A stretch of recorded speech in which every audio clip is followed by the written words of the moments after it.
সহপাঠী সোহান। আরে ভণ্ড বুড়ো যে কি করছেন?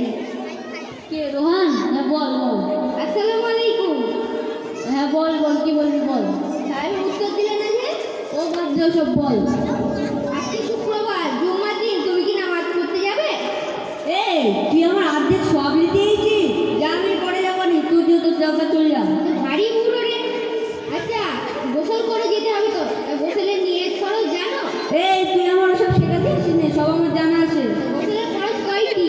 গোসলের ফরজ 3টি। কি কি বলো তো? গামছা, সাবান, লুঙ্গি। গোসলের নিয়ে জায়গা করে সোজা কি? নামাই তোমার গোসলা, সাবান দিয়ে কষলা। এসব একটা পাগল বাবার কাছ থেকে শিখেছি আমি। কি শেখায়? পাগল বাবা অনেক কিছু শেখায়। বড় দিনে কি আমিও তাই যাবো? মাজারে চাদর দেওয়া শেখায়, তারপর সেজদা দেওয়া শেখায়, তারপর ধূপ দেওয়া শেখায়। এই তো অনেক ছেড়ে টিকায়। আল্লাহ ছাড়া কারোর কাছে মাথা নত করা যাবে না, অনেক পাপ হয়ে গিয়েছে। এটা ছেড়ে কি করে হলো? কারণ আল্লাহ ছাড়া কারোর কাছে মাথা নত করা যাবে না এবং ধূপ দেওয়া যাবে না। তাহলে এবার আমি কি করব? আল্লাহর কাছে তওবা করতে হবে। ঠিক আছে। তুমি আজ নামাজ পড়তে যাবে তো? হ্যাঁ যাবো, কোনে চলে যা। তোমার তো অনেক পাপ হয়েছে। এবার কি করতে হবে আমারে? আমাদের ওখানে হুজুর আছে, আই কার্ড দিয়েছে, তুই ওখানে পড়তে যাও, তাহলে তোর পাপ মুক্ত হয়ে যাবে। তোদের কোথায় পড়ায়?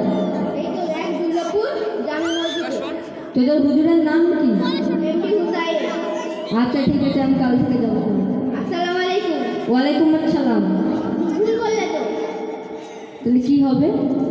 আসসালামু আলাইকুম বললে ওয়ালাইকুম আসসালাম বলতে হয়। গোসলে নিয়ে কি কি জানো? হ্যাঁ গড়গড়া সহ কুলি করা, হ্যাঁ। গোসলের ফরজ। গড়গড়া সহ কুলি করা, আর নাকে নরম অংশে পানি দেওয়া, আর সারা শরীর ভালোভাবে ধৌত করা। আর গোসলের নিয়ত হলো নাইট ওয়ান, গোসলা নিরাফিল, জানো আছে। আসসালামু আলাইকুম। ওয়ালাইকুম আসসালাম।